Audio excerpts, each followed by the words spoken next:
I have this mental image, and you tell me if it's off base, but whenever I start talking, I think I even made a graphic about this one.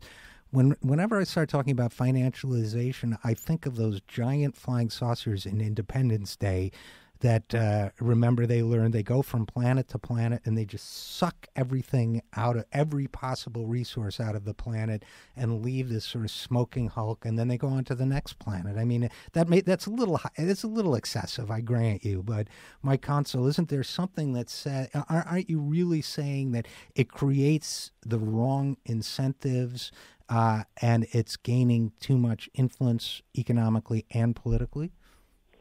Yeah, absolutely. I mean, I think that's obviously there are. I mean, when you look at a lot of neighborhoods that got a lot of money from mortgages through the mortgage-backed security market and this kind of Wall Street way of creating markets. I mean, I don't think it's an exaggeration at all when you see the devastation that has been done to so many of our communities from a Wall Street-led housing bubble. That's it seems hyperbolic, or it seems like hyperbole, but then you think of specific examples, and it's crazy. And we can push back on too big to fail. We can push back on a lot of the markets, the market manipulation, the things like the way Wall Street has manipulated international interest rates with LIBOR or the foreign exchange markets. And, we can push for criminal convictions or harder fines or fundamental change there. And that's essential work. And, people like us and people like our friends out there are trying very hard on that.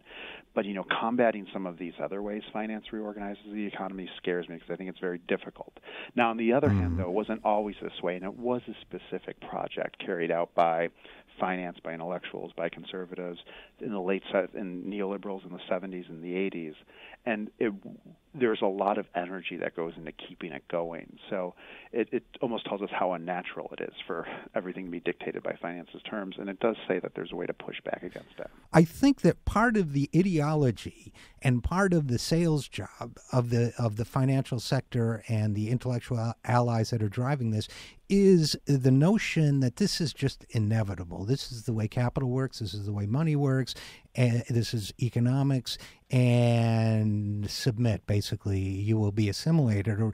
And I think it's very important to say and reiterate what you just said, which is that this is by no means inevitable. This was done consciously through an intellectual assault, a communications strategy, certainly a political strategy, and very coordinated.